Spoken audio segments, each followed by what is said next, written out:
Hey everyone, Brendan Sander here. How are you? Thanks so much for joining me and welcome to Favorite Side Projects from Major Artists. So, welcome to my co-host here. We got Jamie Laszlo here. What's up? How you doing? All right. Thanks for having me. Great to be here. Yeah, absolutely. And Vito Felicia. Did I say that right? Yes, you did. Good enough. How you doing, gentlemen? Alrighty. Thanks so much for being here. So, I've invited you guys on to do this video. I think it's going to be kind of a fun, interesting one because side projects, at least as I find, have or can take on a multitude of different reasons why artists choose to do them. It can just be to explore different sounds, something outside and different than their main band. It could be to release and record excess music that doesn't make the main band, especially if there's multiple writers in the band. And other times it's just to get together with their friends and play to do something outside of. But side projects, I think, are really interesting things. And so I thought, let's get together. Let's talk about some of the coolest ones that have come across the ranks, during the time that we've been enjoying music. And you guys know it, but just for those watching, we set some parameters on it to try to reel stuff in because otherwise we could probably be going at this all day. We decided no solo albums. We're going to stick with actual bands, so a side project being a band related thing. And then the side project had to put out one of their albums during the time that that musician was part of the main band. So, as an example, I used Slash's Snake Pit. When this came out in 95, he was still part of Guns N' Roses. So this would count. However, Velvet Revolver, which was its own standalone band, he was not part of Guns N' Roses. That would not count. So that's the kind of thing that we're thinking about here. But otherwise, we're going to get into it. And Jamie, I'm going to let you kick it off and start with your first pick. All right. I'm going to start with the first one I have the least amount to say about.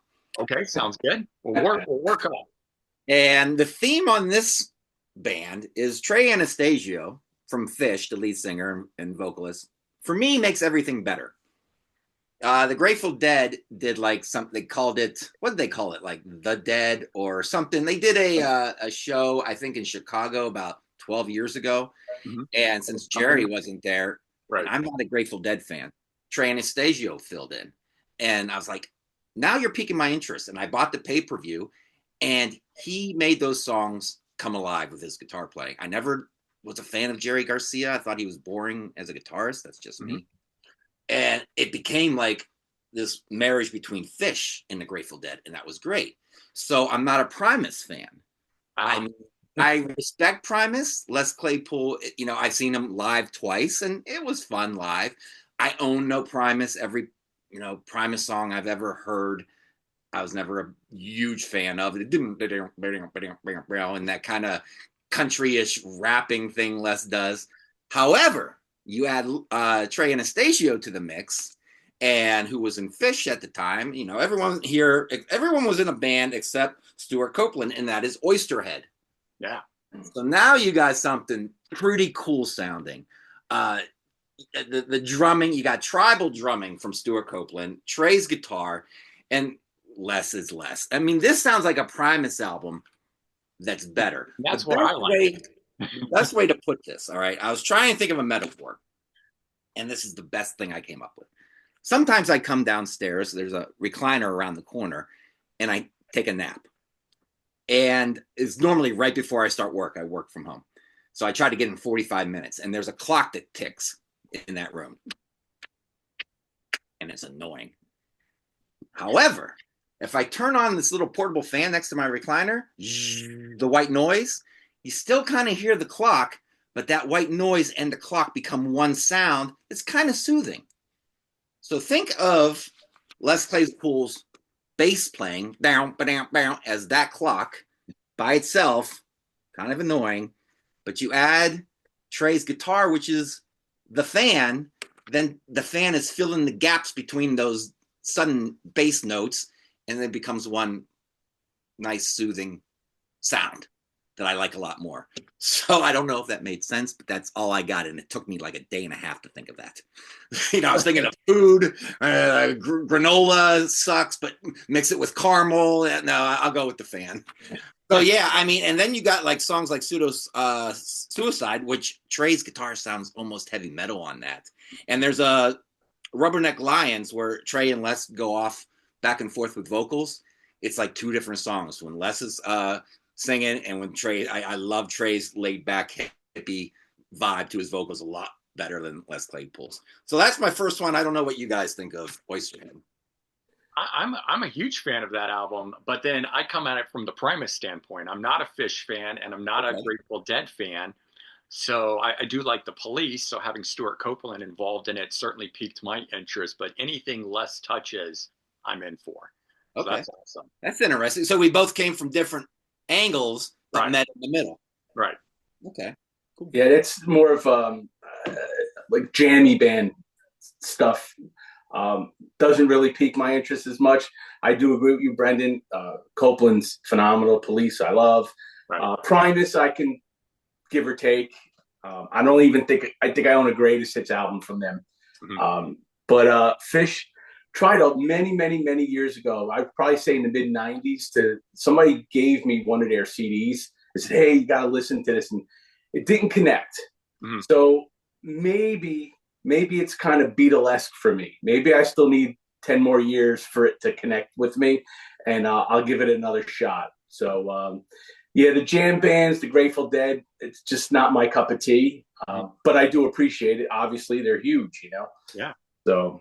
And I'm kind of the same way with it. I have a little Grateful Dead in the collection. I do have Fish's Hoist album. Oh, that's my favorite album. Yeah, I did enjoy that, but it's just one of those ones that, I don't know, I don't get excited about it where it's like, I want to go grab other stuff, but I have it, and it's good for what it is when I want to listen to something.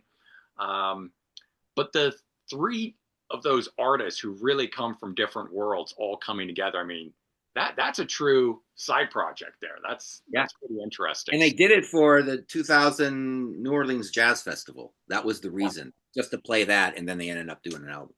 Okay. All right. Well, Vito, tell us what your first side project is. I'm gonna go easy for me, since this is all a new platform for me. So I'm gonna go with 6 a.m. Right. I'm a huge Motley Crue fan.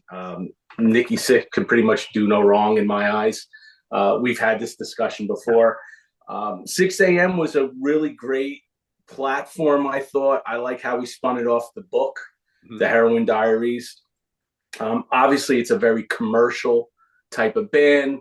Very, I like to say 2000s-ish type of band where like the Creed and the Disturbed, they all had that same guitar sound, you know. So this was very commercial for me, but I did like it a lot. I kind of also felt they saturated the market because what they put out, like 4, 5, 6 albums in a matter of like 7, 8 years or something. So they must have been really creative, and then poof, gone. I don't know if it was the Motley Crue getting back together or if there was some sort of tension in the band. But yeah, you know, 6 a.m.'s my choice. Well, I mean, 6 a.m. is made up with DJ Aspa, who was off in Guns N' Roses, right? Yes. And of course, Nikki Sixx. I mean, Motley Crue stayed together initially while he was doing it. Then they break up and he continued 6 a.m. But you're right. 6, 7 albums really quick, and to me they all sounded the same. Yes. That first album I thought was absolutely fantastic. Life is Beautiful was a killer song that sounded unique. It was like the stuff that was out there, but I could understand why it was kind of the hit, so to speak, off of it. It made some inroads. But then the next album came out, and the next album, and I just didn't hear anything as interesting as that. That's wild for me to hear you say. I love their first album, The Heroin Diaries, but I love Modern Vintage, which I think was their third album. Definitely strayed, and I probably liked it the most because it sounded different than the other 4 or 5 albums they did. But I love that album, you know, and maybe I have some sentiment to it because my daughter was just born around that time, and she used to sing in the back seat in her little car seat, "Got to Get It Right" all the time. So maybe I have some sort of memory there that brings me back to when my daughter was a young kid. So yeah, maybe that's the reason why I love it so much. Jamie, do you ever check out this band, or not your cup of tea? It's a little too new metal like for my tastes. Yeah. That was that was my thing too with it. I mean, I followed it because big Motley Crue fan, Nikki Sixx fan, same sort of thing. I liked the tie-in again, the Heroin Diaries, all of that. I thought it made for a sort of cool pseudo concept album. You could read one, listen to the other, sort of a thing. It was unique, but after that, I mean, I don't know, was it the second or third? Which album that he did that he made the photo book that went along? This is gonna hurt. I think. Yeah. I think it was This Is Gonna Hurt. Was that the second album? Yeah, and that was with the photography. Right. So it was again, so trying the same thing, but it wasn't, didn't tell a story in the sense that it wasn't written. It was photography, but it took another one of his loves, another thing that he enjoyed doing, and turned it into an album. But it kind of got old after that. It was just sort of like, okay, he's trying to rope in too many things and squish it all into one thing. Yeah, and like you said, all the albums sounded the same. You probably could have took any song off of any album and threw it on another album and not really knowing the difference. So I get that. Yeah. How many do they have? How many albums? They have 5 or 6, right? Yeah, okay. Something in that range. But you're right. It was like a 7-year run. Mm-hmm. They just churned out releases really quickly. Yeah. A couple EPs in there as well. Yes. Live album, a live EP. Yeah. But yeah, no, I mean, it was good. I enjoyed it for what it was. But in a lot of these instances with these artists, it's my thing with the side project. And I'm not selecting this for today, but one of the reasons I use this as a reference is that I always like my side projects to sound like the artists that they come from, because if I'm a huge fan of Guns N' Roses, I want more Guns N' Roses kind of stuff. And so that's usually my defining thing, is if the artist goes off and does something completely different, I get it. That's the purpose of a side project, but it's not always one that roots with me. So I'll go ahead and give you guys the first one that was for me, and it's a Journey side project, HSAS. So Sammy Hagar, Neil Schon, Kenny Aronson, and Michael Shreve all get together, do this one-off album. So also one of the greatest super groups, if you're doing, or one-hit wonder albums, you could do it on as well, because they only made the one album. But this was an interesting one in that everyone who came into this thing, they record it live over an 11-day run, and then remove the audience noise from just about all of it to turn it into the album that it is.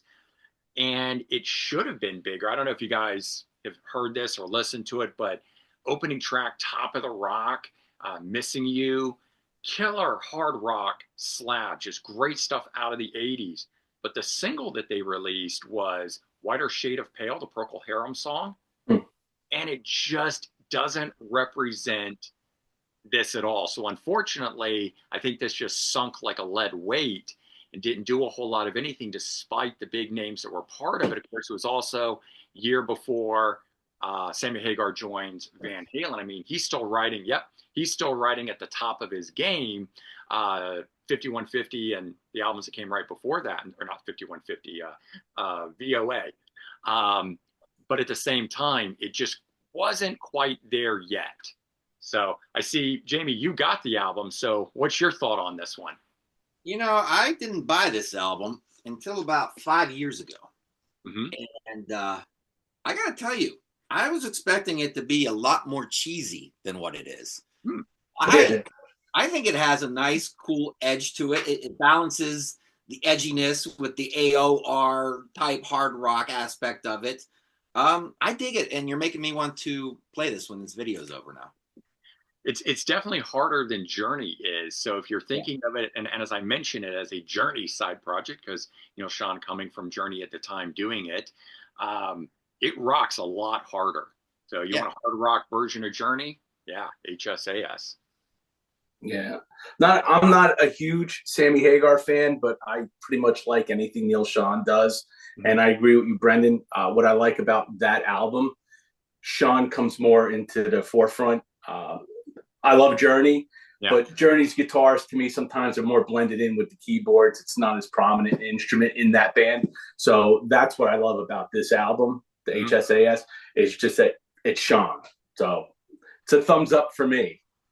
I will say, this is what I always say about Sammy Hagar. I play them so much by the pool in the summer. I always say if Summer had a voice, it would sound like Sammy Hagar. Yeah, I That's can see good. that. That's I mean, good. definitely when he started the whole Wabaritas thing and doing all the summer, festival and bar playing and that sort of stuff. But Vito, did you ever check out? Shots of tequila in the Soul sun, Circus. margaritas. Neil Sean doing the more hard rock thing. And I always have a bottle of Cabo Wabo ready to go for the summer. There you go. That Soul Circus was that's Jeff Scott Soto, right? Yeah, Jeff Scott Soto, Yeah. and we've got Dean Castronovo from Journey, so he's also in here. Marco Mendoza on bass, so a whole bunch of.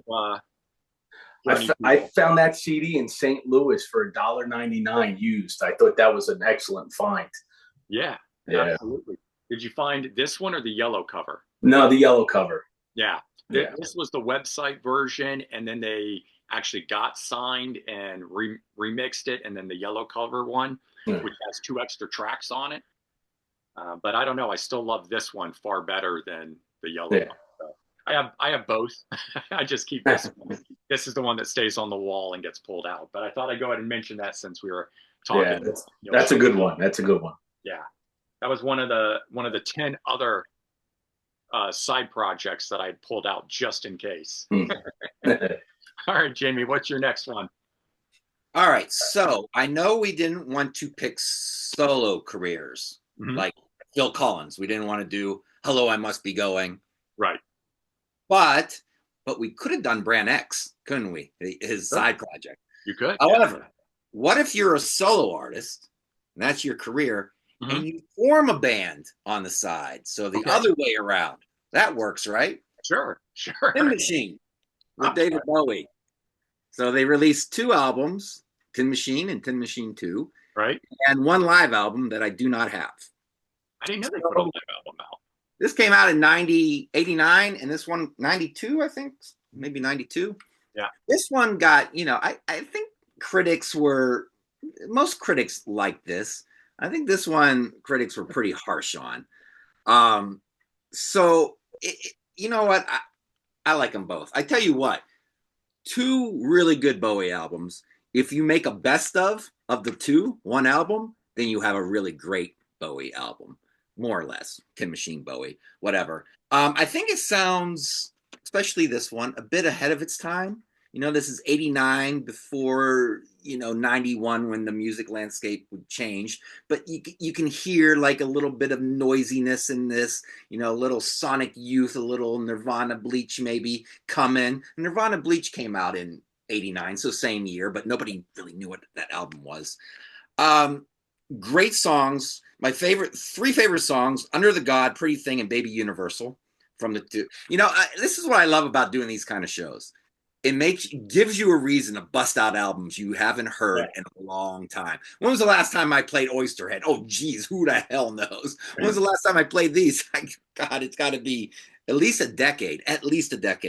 But these are this is a slow grower. I think it's still growing on me. Here we are, 35 years later, 36 years later. But the audiences are split. I know Martin Popoff, who I do shows with once a week, is not a big. He literally wrote the book on Bowie. He wrote a big book on Bowie, and he's not a big fan of this band.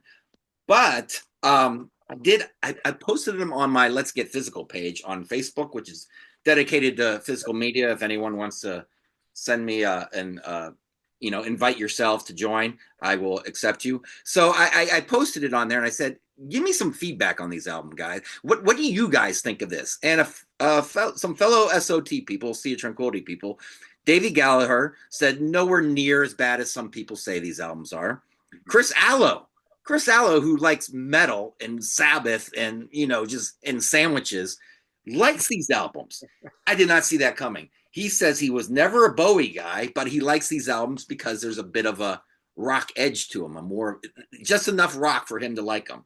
Scott Barry, who I do videos with, says the first one is one of Bowie's better post Let's Dance albums. So between Let's Dance and The End, he said this is one of the better ones. Other comments, which is interesting, is I would say half the people said this one's better. and the other half said, this one's better. Me, I always thought the second one was better, but this one's still growing on me. I just listened to them last week. I think they're about even for me. So I dig them. I dig them both. I don't know if you guys heard these albums or what you think. Yeah, I've got them both in my collection, basically to complete my Bowie collection, sort of a That's thing. it.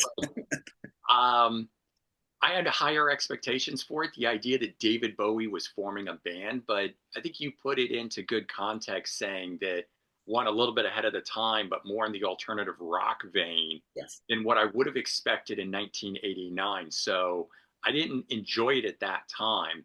I have enjoyed it much more since then, but I like the second album a lot better. I think they gelled as a band, and I don't know, for me, that one just works a lot better. You know what I think? I think on the second album, the songs might be better constructed. Mm-hmm. The first one, though, has an element of danger to it, more of an element of danger to it that maybe resonates with some people that they don't find on the second one.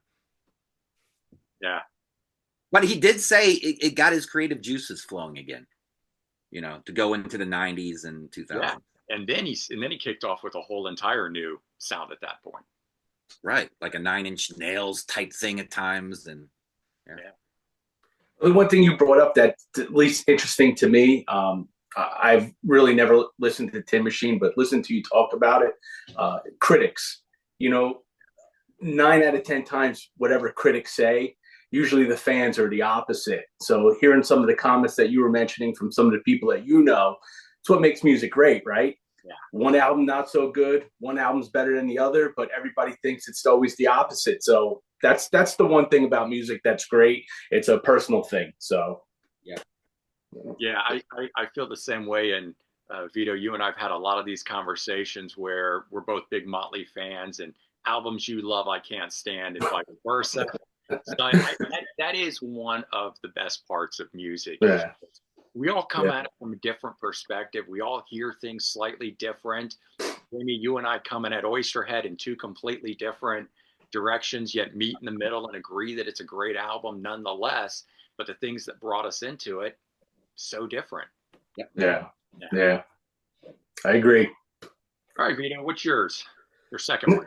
I'm gonna go with my wife's pick. She we discussed right before we started here that she brought a band up that just totally slipped my mind, and probably gonna go with the early 90s here. I'm gonna go with Temple of the Dog.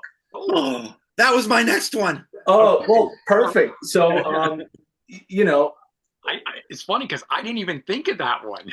Neither did I. So list of stuff, but it didn't even pop into my head. Yeah, neither did I. We were just watching a movie last night, and she's like, "Oh, what are you guys talking about?" I go outside projects, you know, and she's like, "Oh, Temple of the Dog." I'm like, I didn't think of that. Oh, damn it! Why'd she have to say that? Yeah. So it was good. I mean, what could you say? What I loved about it now, when you think back, I think it was really that album came out right before Pearl Jam really exploded, if I'm correct, which probably makes this album even better. I mean, and it's Cornell. I mean, Chris Cornell, I mean, he's known as this great singer, but he's really a fantastic songwriter when it comes down to it. And you know, when you think of the hits like Hunger Strike and Say Hello to Heaven, it's all great. But I mean, Reach Down, 11 minutes.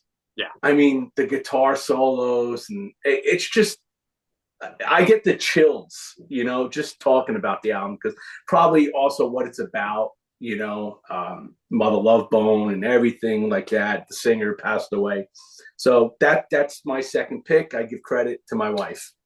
Well, Jamie, you want to go ahead and do talk about it now? Yeah, please do. All right. So Brendan and I have thousands of albums and CDs and whatnot. But I think Brendan would agree when I say there's only a small handful that are really special top tier albums to you in your life. And for me, this is one of them. I got the big deluxe version that came out a few years ago. It opens with a magnet and has like a poster and has a Blu-ray with 5.1, but it also has like very crude live performances on video in a bar with like 17 people and they're talking over the music and nobody knows who these guys are. And here's the thing.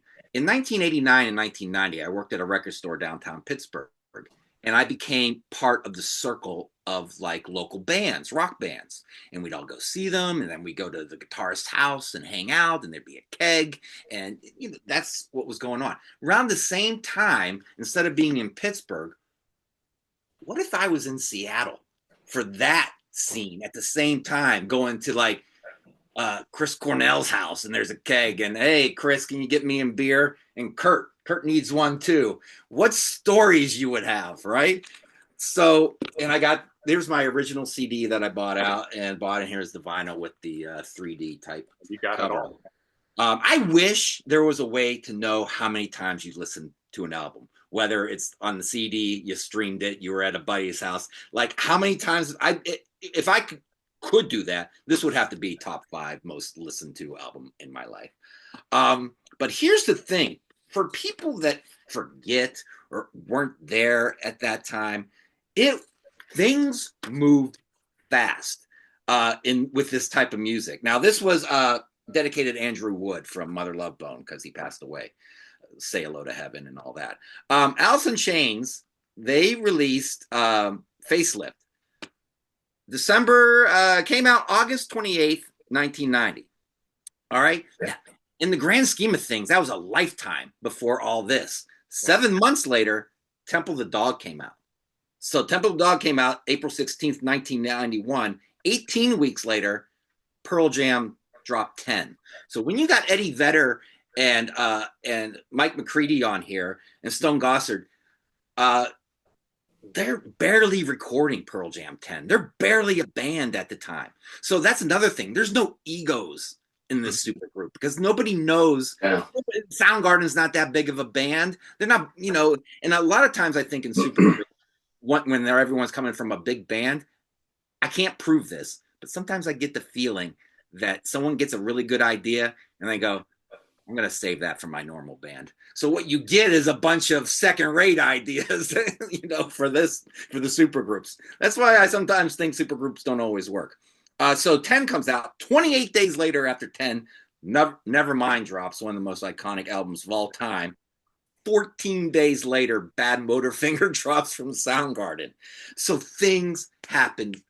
I remember being a 21-year-old going, wow, you had Pumpkins and you had Nine Inch Nails and other things. My head was spinning. It was a great time to be alive, and I was a perfect age. 21, just young enough to be dumb, but just old enough to get into bars and drink. So it was a wonderful time. You guys talked about, memories with albums. Yeah. And that's why I think a lot of people these days, they go, well, I find good new music, but it just doesn't get into my DNA like the old stuff did. Mm-hmm. That's because I have the stories to go with this album, man. It's in my DNA because of the stories. Going, me and my buddy just skipping classes at Penn State and going to his pool. And the first thing we did was we took over the CD changer and we put in this album. It's the first thing we always played. And I actually visited Penn State this past summer, a couple months ago. And I went to that pool for the first time in 30 some years. And I took a picture and sent it to my buddy. First thing he said, "Oh, makes me want to listen to Temple of the Dog." So you get those stories. Now when you find really good music, what stories do you have to go with it? I remember yesterday when I was listening to it, I was vacuuming. Yeah. You don't have those crazy stories anymore. So yeah, love this album. And it's just a part of me. It's crazy how a side project came out and really exploded the main bands that the side project members were in. Yeah. Right? Usually it's the other way around. Usually like Sixx AM, Motley was already established, GNR was already, and this was kind of like reverse. And maybe Temple of the Dog is the reason what exploded that whole Seattle scene. Who knows? You don't know.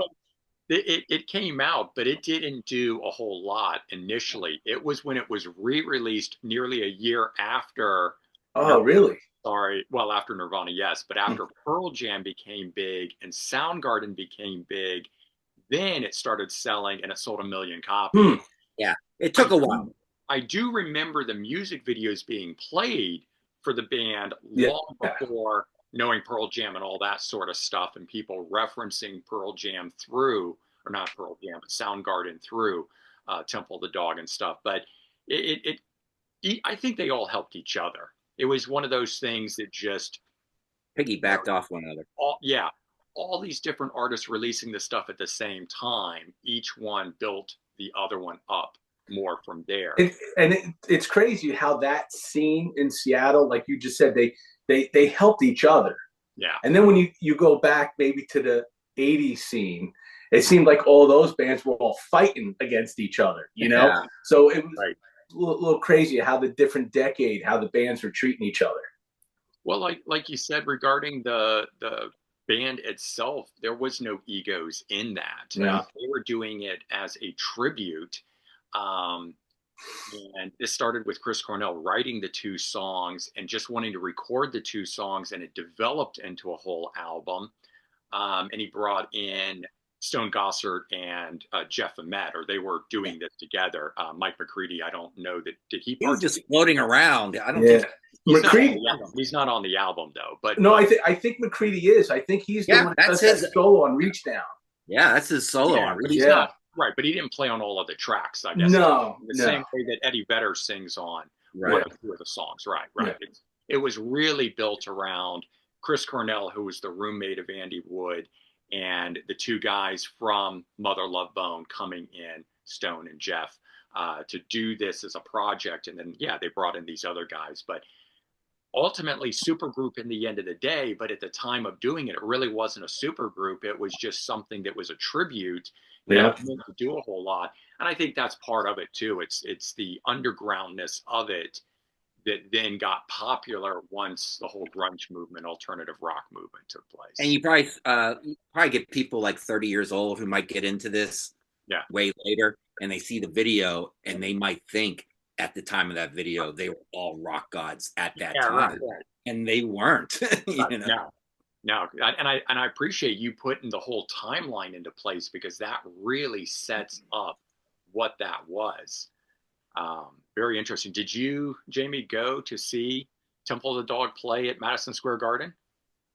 I did not. That's quite a drive, quite a flight, and ticket. I remember seeing ticket prices and going, "Oh my Lord, no! Why is it got to be that expensive?" I've seen Soundgarden a few times. I've seen Pearl Jam a few times. I just they never did a Temple of the Dog song though when I saw them. Yeah, I went and saw it. I figured it was a once in a lifetime sort of thing. Right. I went and checked it out. They filmed it for a live video and album, and they've never released it. And I don't know why, but when we were, you're taking the escalators up and you're going to the different levels, there were signs everywhere that said this event is being recorded. By purchasing a ticket and entering, you are giving permission to appear in the video. Oh, okay. And it could have been on this. Yeah, I know. So I don't know what has happened with it. Maybe it's a rights thing. Remember the whole fallout between Chris Cornell's family and the Soundgarden guys. So maybe they wouldn't sign off on it. Who knows? But it's out there.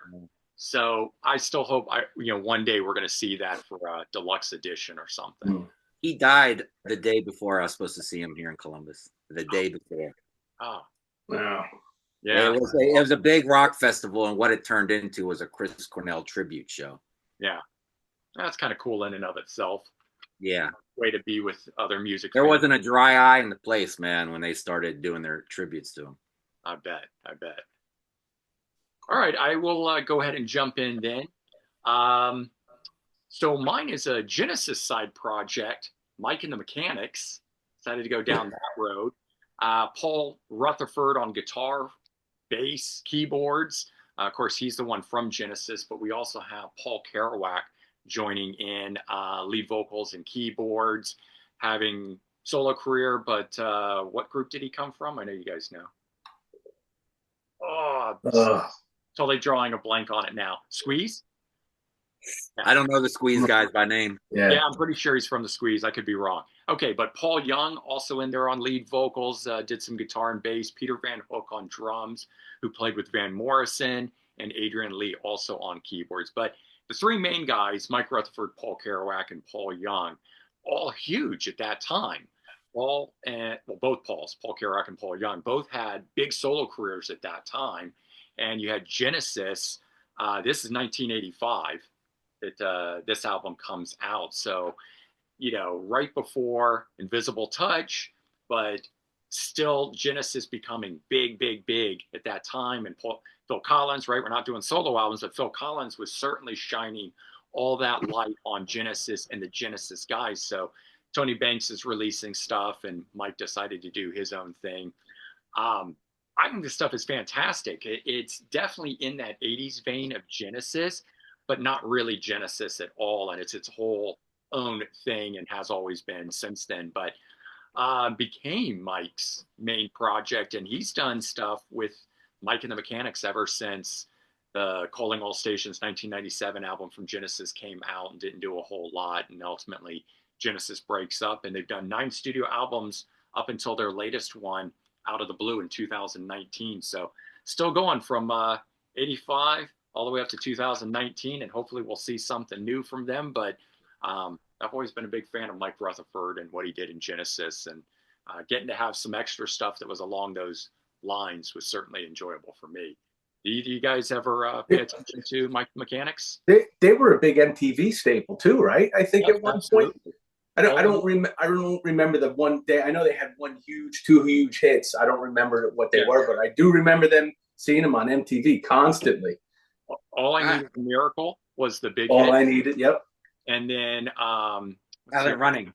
Yeah, exactly. Yeah. So yeah, no, they 2 albums in a row, both. The Living Years was the other one.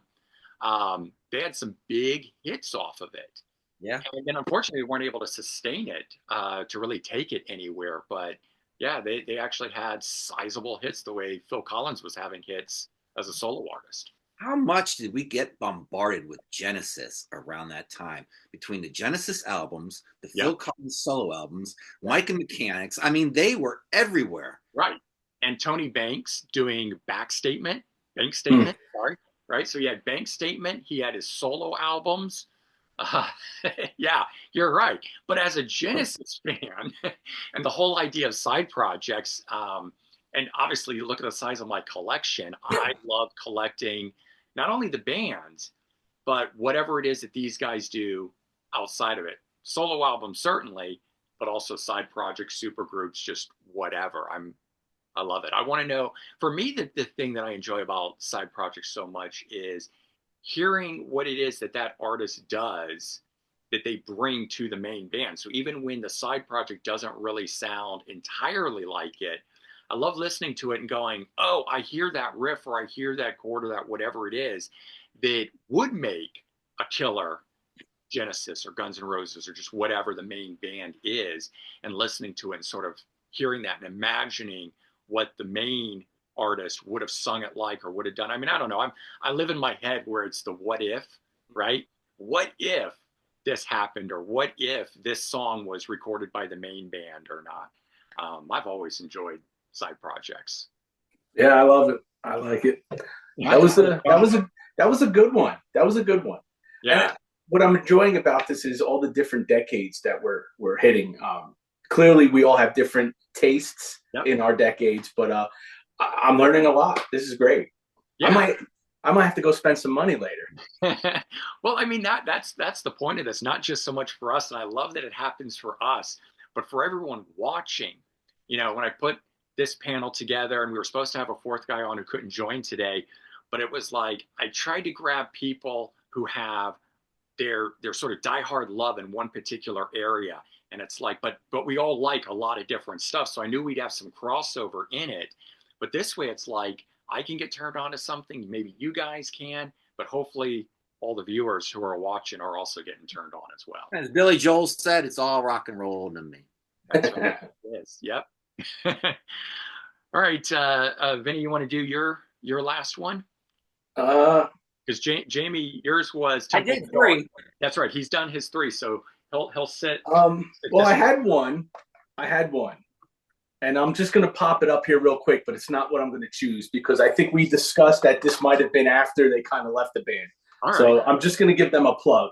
Sure. I'm going to go with Dr. Butcher because I'm such a Sabotage fan. But we'll talk about it briefly because you're right. We did talk about it as after John Oliva left Sabotage. Yeah, and Caffrey went with him. Right. But I mean, John Oliva to me is my favorite lyricist. There's just the guy could do nothing wrong. He's up there. He's higher than Nikki Sixx for me. He's the god. Caffrey's an amazing guitar player. I have nothing bad to say about Sabotage.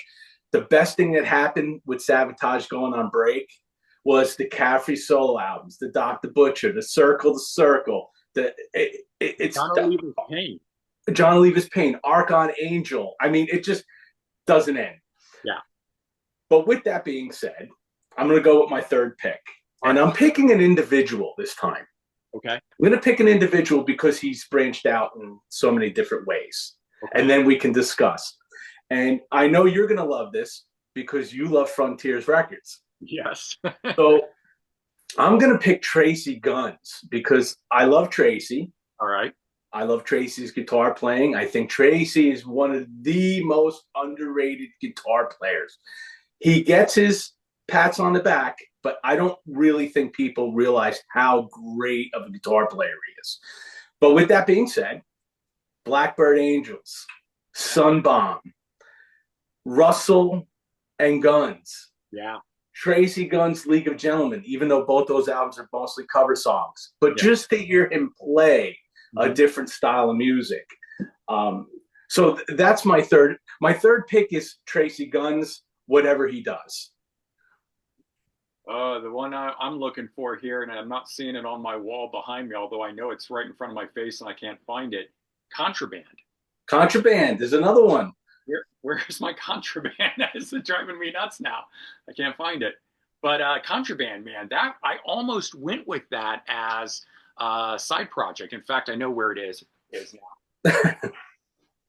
I pulled this out for a one and done that I did with Sia Tranquility on Pete Pardo's channel, right? We had a one-hit wonders type thing, and Contraband, which has Tracy Guns, right?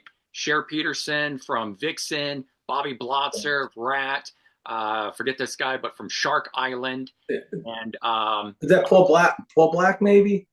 His last name is Black, but I don't know Paul Black because Paul Black was in LA Guns. LA Guns, yeah.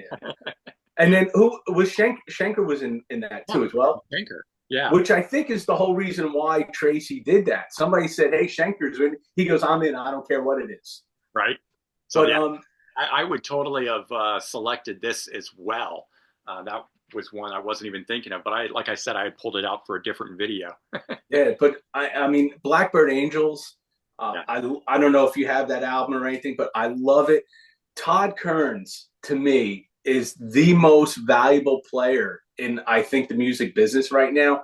Everybody knows Todd playing bass for Slash's band with Miles of Tenny, but the guy is the ultimate singer. He's a fantastic guitar player. He's just multi-talented. Love his voice. Again, Tracy could do no wrong in my eyes. Sunbomb, Michael Sweet. A little more heavier version of what you would normally get from Tracy. Yeah. So that's my third pick. I'm doing the whole Tracy Guns umbrella.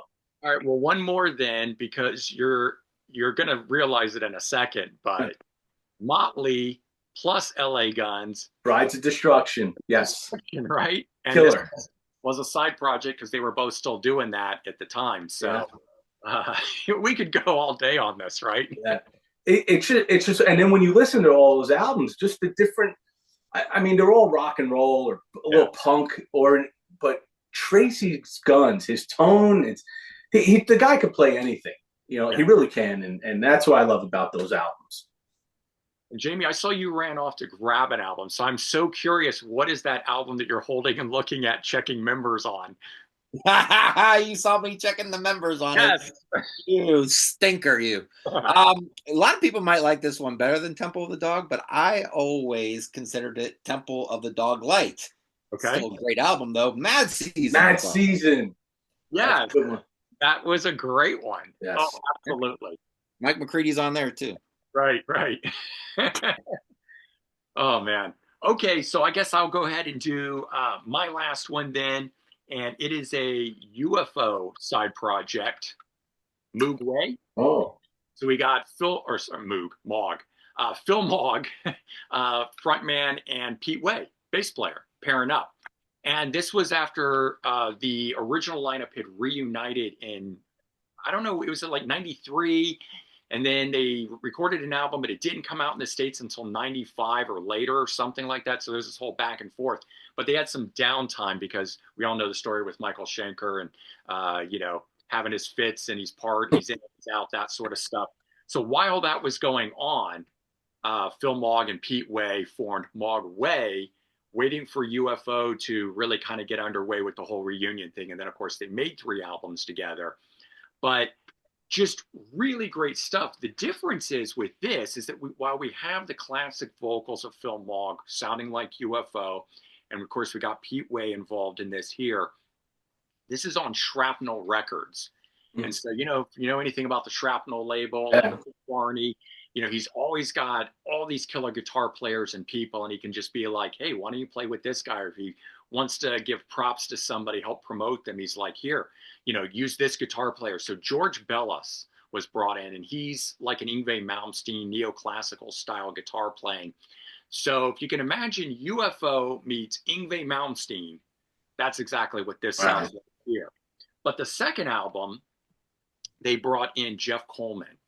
And I forget where he's going on. He's done some other things here or there, but this is more in line with UFO. So if you just want a UFO album sounding stuff, not that neoclassical sound, Chocolate Box, their second album, which came out in 99. So this was 97 and this was 99. And then once Pete Way, I think drops off of this, so they're not going to call it Mog Way anymore, but they make one more album, the band, but they called it Sign of Four, Dancing with St. Peter. So if you liked these albums, anyone watching, and you wanted a third one and you didn't know it was out there, check out Sign of Four, Dancing with St. Peter, which came out in 2002, which was just the continuation after this. And it had Jeff Coleman in it, had the same guys.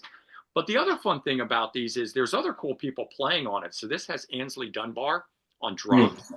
And then the other album itself had Simon Wright on drums, AC/DC, and Paul Raymond on keyboards. We have 3 UFO guys, Mog, Way, and Raymond on this one. And that got me more excited when this one came out, because I was like, as far as I'm concerned, it's a UFO album all in but name. But they were saving the name for when Schenker was involved at that time until he was out. So yeah, I don't know. Any of you guys UFO fans? I just started getting into them. I was into like Wasted, because I think that was also him. And I think Fastway was originally started by Fast Edley Clark and Pete Way. But I just started getting into it. Matter of fact, just the other day, I downloaded an Iron Maiden doing a cover of Doctor Doctor. So I'm slowly making my way into that UFO universe. That's exactly how I got into UFO, was the Doctor Doctor cover with Blaze Bayley singing. I don't know if that's So that was a B-side to one of the singles off of the X Factor. And I heard that and I'm like, what is this? And then I find out there's a, quote, new UFO album coming out. It actually been recorded like 2 or 3 years earlier. But like I said, the issues with Michael Schenker. And it had a re-recording of Doctor Doctor. So I picked it up and that was it. I was a UFO fan after that. Oh, wow. It's funny. It's crazy how you learn the original bands from maybe the bands we currently listen to. So yeah, it's interesting. It's funny that you learned it the same way from the Iron Maiden version. I learned a lot of different bands through cover songs. Yeah. I didn't know it was a cover song maybe back in the day when you're listening to the album. You get older and you start looking at the liner notes and the credits and stuff like that. And then you find out, oh, they covered so-and-so. Or later on, somebody's, you just keep hearing the name UFO, UFO, UFO as, inspiration or what the bands we're listening to keep citing them as influence. Yeah. So I finally decided to go listen to like a UFO greatest hits. And then you go, oh, I actually know some of these. How do I know them? And it's because the bands we listen to maybe covered them or something. Yeah. Again, I, and we went I right got this box set. UFOs has always been okay for me. uh-huh.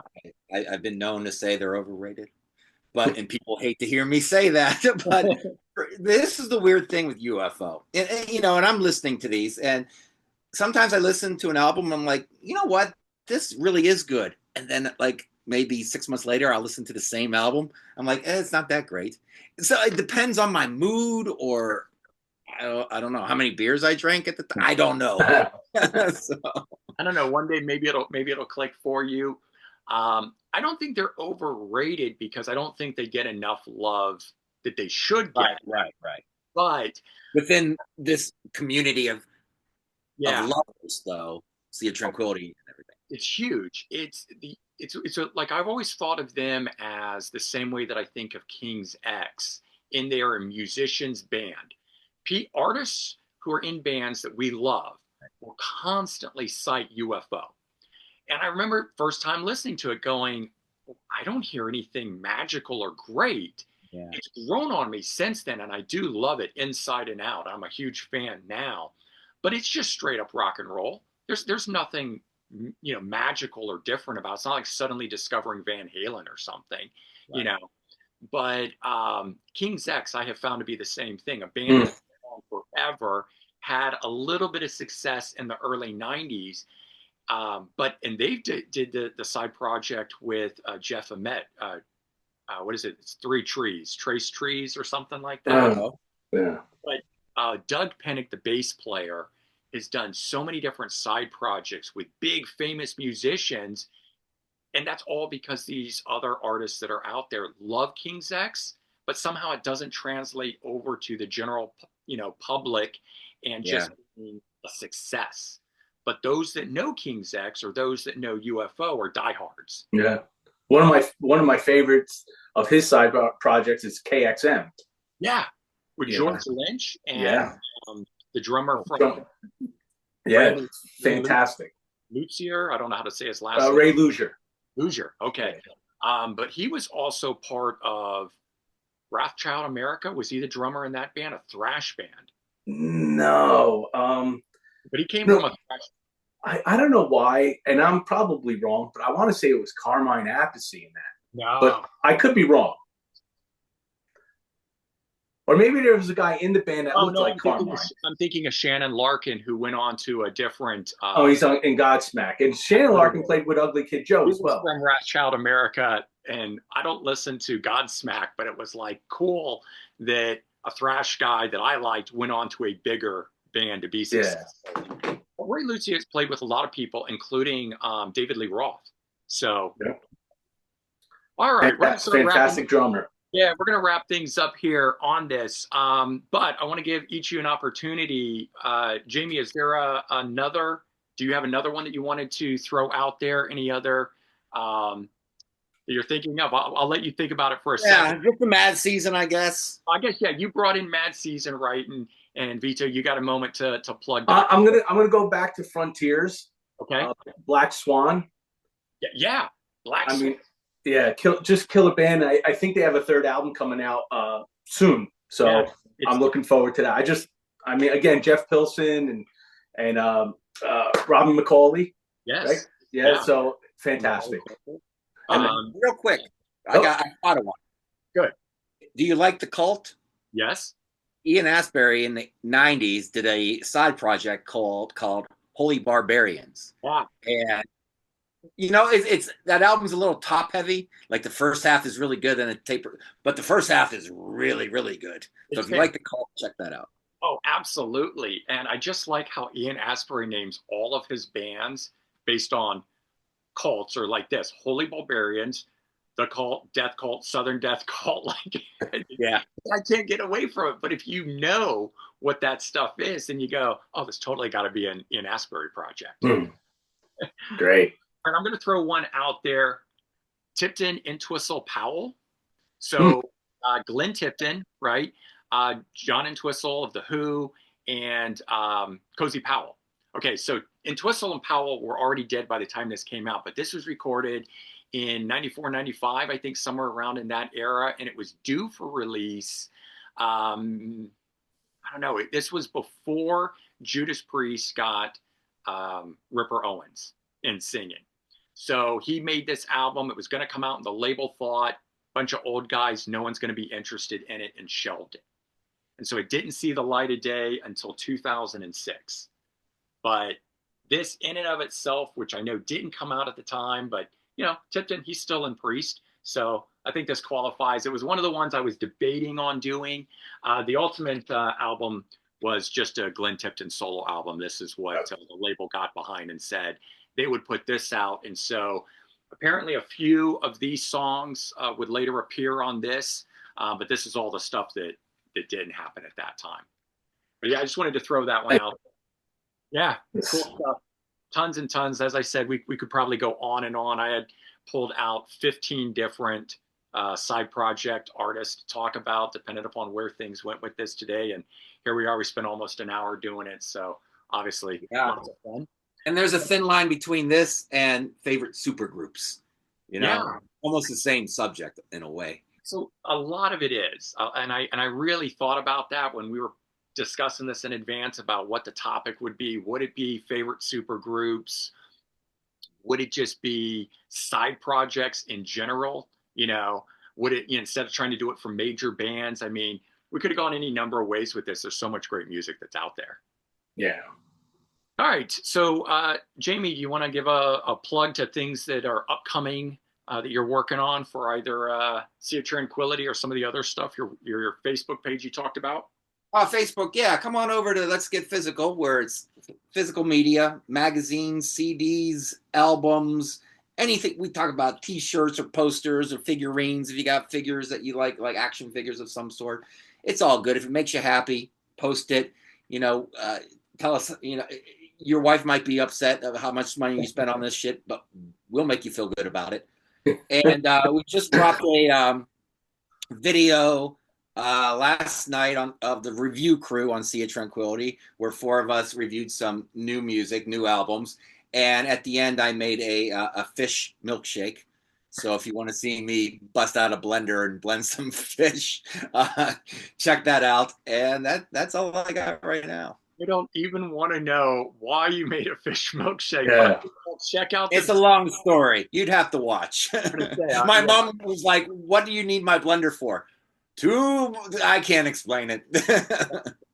But that's the kind of thing you get when you're watching Jamie on these videos, and that's one of the reasons I brought you on here. You're always a hoot, man.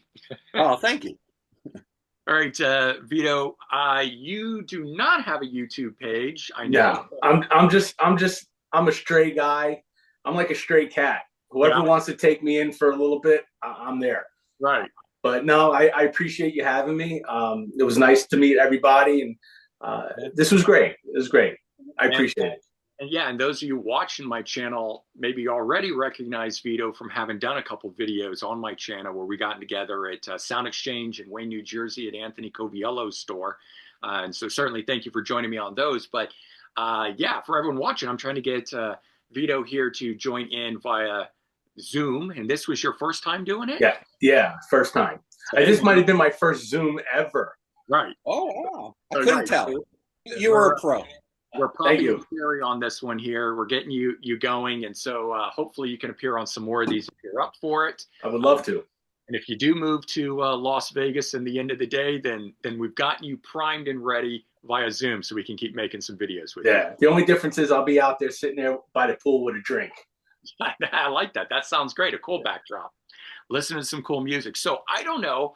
But Jamie, you made a good comment in the middle of this that might make for a great topic if we all get together and want to do another one of these. But top tier albums in our collections, right? Oh, so you talked mean about a lot to you?